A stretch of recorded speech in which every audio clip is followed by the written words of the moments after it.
Hello అందరికి నమస్తే and welcome back to our channel mostly Telugu. ఈ వారం బిగ్ బాస్ సీజన్ 8 నామినేషన్స్ రచ్చ కాస్త కేకస్య కేకోభ్యః 6 ఏళ్లలో జరిగిందనమాట. ఒకరొకరు మొహాలకి వచ్చేసి ఫోమ్ రాసుకొని ఓహో వేరే లెవెల్లో క్రేజీగా ఫైట్స్ అయితే జరిగాయనే చెప్పుకోవాలి.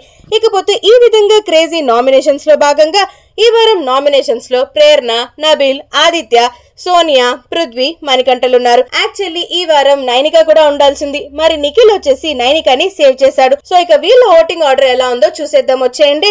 ముందుగా చాలా అనూహ్యంగా మన సోనియా వచ్చేసి టాప్ మోస్ట్ రేస్ లో కొనసాగుతుంది విత్ 29% ఆఫ్ ఓటింగ్ లో. యాక్చువల్లీ ఈ వారం విష్ణు అండ్ నిఖిల్ గనక నామినేషన్స్ లో ఉంటే సోనియా గతి ఏమవుతుందో చూడాల్సి ఉందే మనం.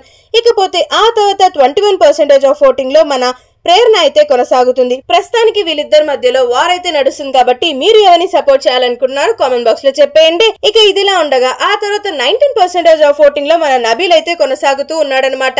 నబీల్ కి బయట సోషల్ మీడియాలో ఫ్యాన్ బేస్ కొంచెం స్ట్రాంగ్ అయిందనే చెప్పుకోవాలి. ఆ తర్వాత వచ్చేసి 17% ఆఫ్ ఓటింగ్ లో ఆదిత్య ఓం గారు కొనసాగుతూ ఉండగా నెక్స్ట్ పొజిషన్ లో 9% ఆఫ్ ఓటింగ్ తో వచ్చేసి మణికంఠ అయితే ఉన్నాడు. లాస్ట్ లో అందరికన్నా లీస్ట్ లో వచ్చేసి ప్రస్తుతానికి పృథ్వీరాజ్ అయితే కొనసాగుతున్నాడు. మరి ఇదంతా కూడా పిఆర్ ఓటింగ్ స్ట్రాటజీస్ అంటారా లేదంటే జెన్యూన్ గానే ఓట్స్ పడుతున్నాయంటారా? అండ్ ఈ ఓటింగ్ లిస్ట్ వచ్చేసి డే 2 అనాలిసిస్ మాత్రమే. ముందు ఏమన్నా జరగచ్చు. సో ఈ వారం ఒక ఇంట్రెస్టింగ్ కంటెస్టెంట్ ఎలిమినేట్ అయిపోతాడని నా ఒపీనియన్. మరి మీరేమనుకుంటున్నారు? మీ ఒపీనియన్ ని మాతో కూడా షేర్ చేసేయండి కామెంట్స్ రూపంలో. అండ్ ఎక్స్క్లూజివ్ అప్డేట్స్ కోసం వెంటనే మన ఛానల్ ని సబ్స్క్రైబ్ చేసుకోవడం మాత్రం అస్సలు మర్చిపోవద్దు.